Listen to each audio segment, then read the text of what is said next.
आज के पाकिस्तान में बयानिए की सियासत का आगाज नवाज शरीफ ने किया था और आज मुस्लिम लीग नून का सबसे बड़ा अलमिया यह है कि वो नवाज शरीफ की 4 बरस बाद वतन वापसी को मौसर इलेक्शन कैंपेन में बदलने के बयानिए की मुतलाशी है। आज से महज चंद माह पहले की बात है कि मुस्लिम लीग नून पंजाब की मजबूत तरीन जमात थी, लेकिन अब महसूस होता है कि यह किस्सा माजी है। मुस्लिम लीग नून ने गुज़श्ता रोज शादरा में नवाज शरीफ की वापसी और उनका भरपूर इस्तकबाल करने के लिए पहले कन्वेंशन का इनेकाद किया है। गो कि ये कन्वेंशन था जिसमें उमूमन आवाम कम तादाद में ही शामिल होती है, लेकिन शादरा मुस्लिम लीग नून का गढ़ था। इस लिहाज से सबकी नजरें इस इज्तिमा पर मरकूज थी। कल होने वाला ये जलसा किसी भी तौर पर मुतासिर कुन नहीं था। इस कन्वेंशन की अहमियत इस लिहाज से भी थी कि इसको करने का वाहिद मकसद अवाम को मोबिलाइज करना था ताकि कायद नून लीग के इस्तकबाल को तारीखी बनाया जा सके। लेकिन फिलहाल मुस्लिम लीग नून इसमें नाकाम दिखाई देती है। जब से नवाज शरीफ की वापसी की तारीख तय हुई है तब से मुस्लिम लीग नून एक मौसर बयानी की तलाश में है और नवाज शरीफ की वापसी को एक गेम चेंजर के तौर पर बयान कर रही है। लेकिन उसी नवाज शरीफ की वापसी पर उनके इस्तकबाल की हिकमत अमली बनाने में मुकम्मल तौर पर नाकाम दिखाई देती है। 16 माह की हुकूमत ने मुस्लिम लीग नून को बहुत ज्यादा मुश्किलात में डाल दिया है, जिसको डिफेंड करना उनके लिए इंतहाई दुश्वार दिखाई दे रहा है। यही वजह है कि पहले नवाज शरीफ का इस्तकबाल एयरपोर्ट पर करने और 10 लाख लोग लाने की बात की गई, लेकिन आहिस्ता आहिस्ता ये बयानात पाकिस्तान में जलसे करने में तब्दील हुई है। मीनार पाकिस्तान में एक बड़ा पावर शो करना भी मुस्लिम लीग नून के एक दर्द सर उनके लिए बन चुका है। मुस्लिम लीग नून के नवाज शरीफ के इस्तकबाल को लेकर बयानिए में कैसे तब्दीलियां रूनुमा हुई हैं। अब नवाज शरीफ की वापसी की तारीख 21 अक्टूबर तय है, जिसके लिए टिकट तक कंफर्म हो चुकी है। जरा ये दावा कर रहे हैं कि नवाज शरीफ 21 तारीख को इत्तेहाद एयरलाइंस की परवाज EY243 पर अल्लामा इकबाल इंटरनेशनल एयरपोर्ट पहुंचेंगे। शाम 6:25 पर लैंडिंग होगी। मुस्लिम लीग नून चाहती है कि नवाज शरीफ की वापसी को तारीखी बनाया जाए ताकि इलेक्शन कैंपेन में आसानी हो, लेकिन मुस्लिम लीग नून मीनार पाकिस्तान में भी एक मौसर जलसा करने के लिए इंतहाई मुश्किलात का शिकार है। और ये मुश्किलात इस कदर ज्यादा है कि मुस्लिम लीग का कारकुन उसको जमा करना, कारकुनान को मीनार पाकिस्तान लाना जुए शीर लाने के मुतरादिफ है। इस्तकबाल के लिए हर रोज मीटिंग्स हो रही हैं। उन मीटिंग्स में ओहदेदारों को बाज़-औक़ात इनामात और नवाजिशात का लालच दिया जा रहा है और कभी कभार उन्हें मुख्तलिफ ऐप्स के जरिए डराने की कोशिश की जा रही है। कभी किसी मीटिंग में मौसर तादाद में कारकुन लाने के लिए कारों की बजाय सवारी का मशवरा दिया जा रहा है, तो कभी कायदीन की जानिब से यूनियन काउंसिल की सतह तक मखसूस तादाद में बंदे लाने का टारगेट दिया जा रहा है और ये सारे मशवरे इनामात और टारगेट्स पर मुनहसर है। जो सबसे ज्यादा बंदे लेके जाएगा और पूरी ड्यूटी देगा उनके लिए होल्डर दिए जाएगा। फोन नंबर क्यों ले रहे हैं, तो वो एक ऐप हमने तैयार करवाई है, उसके जरिए से हमें उस दिन पता होगा कि ये लोग कहाँ हैं, कि इतने लोग जो हैं ये अब जलसागाह में हैं और इतने लोग जो है वो नहीं है, वो अपने घरों में हैं। अब यह सवाल यह है कि सियासी मैदान में मजबूत हरीफ के तकरीबन आउट होने के बाद भी मुस्लिम लीग नून इतनी मुश्किलात का शिकार की और उसे अवामी हिमायत के लिए पापड़ बेलने पड़ रहे हैं। यह सवाल यह भी है कि क्या मुस्लिम लीग नून का अदम एतमाद के बाद हुकूमत लेना एक संगीन गलती है जो उसे अगले इलेक्शंस में अवामी हिमायत से कोसों दूर ले गई है और इसी डर से अब वो सानह 9 मई की आड़ लेकर अपने मुखालिफ जमात को इलेक्शन से आउट करने की बात कर रही है।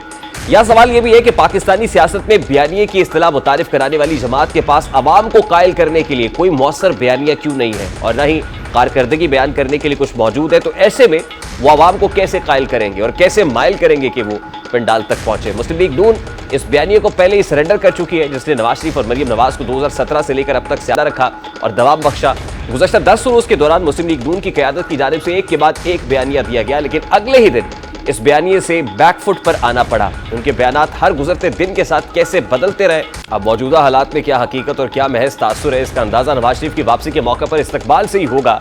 16 माह की लंगड़ी लूली हुकूमत, बेतहाशा महंगाई का बोझ और दोबारा से वोट को इज्जत दो के बयानी से दस्तबरदारी फिलहाल मुस्लिम लीग नून के लिए दर्द सर दिखाई देती है।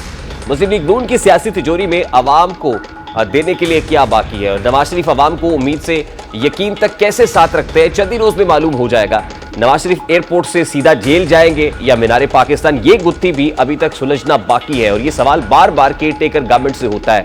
अब नवाज शरीफ वापस आ रहे हैं, टिकट कटा बैठे हैं, मुश्किलात तो है, वो मुश्किलात इकोनॉमिक डोमेन में भी है, डायरेक्टिव बिल्डिंग की डोमेन में भी है और फिर लीगल फ्रंट पे भी मुश्किलात का सामना तो करना पड़ेगा। बात करेंगे इस वक्त सीनियर तजियाकार अब्दुल्ला गुल साहब ने भी ज्वाइन किया है। अस्सलाम वालेकुम अब्दुल्ला गुल साहब, बहुत बहुत शुक्रिया आपके वक्त के लिए। अब जब ये कंफर्म हो रहा है कि 21 अक्टूबर की टिकट कट चुकी है, मियां साहब वापस आ रहे हैं, तो हर्डल्स क्या है, किन किन डोमेन्स में क्या क्या हर्डल्स होंगी जो उनके सामने खड़ी होंगी?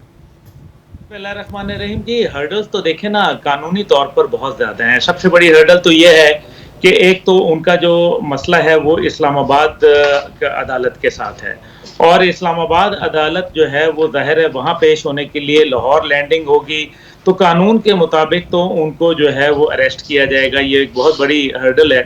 और दूसरी बात यह है कि जो प्री अरेस्ट वगैरह बेल इस तरह से सारी चीज़ें तब होती हैं जब आपको अदालत के रूबरू पेश हों, और एक आदमी जिसको पहले मफरूर करार दे दिया गया हो उसके लिए ये मुश्किलात में इजाफा होगा। लेकिन बहरहाल ज़ाहिर है मियां नवाज शरीफ अगर आ रहे हैं तो वो अपने तमाम जो लूप होल्स हैं, जो कमज़ोर पहलू हैं, वो हम सबसे ज़्यादा इस पे बाखबर भी होंगे और उनको इल्म भी होगा, और ज़ाहिर है उनके लिए लॉबिंग भी यहाँ हो रही है।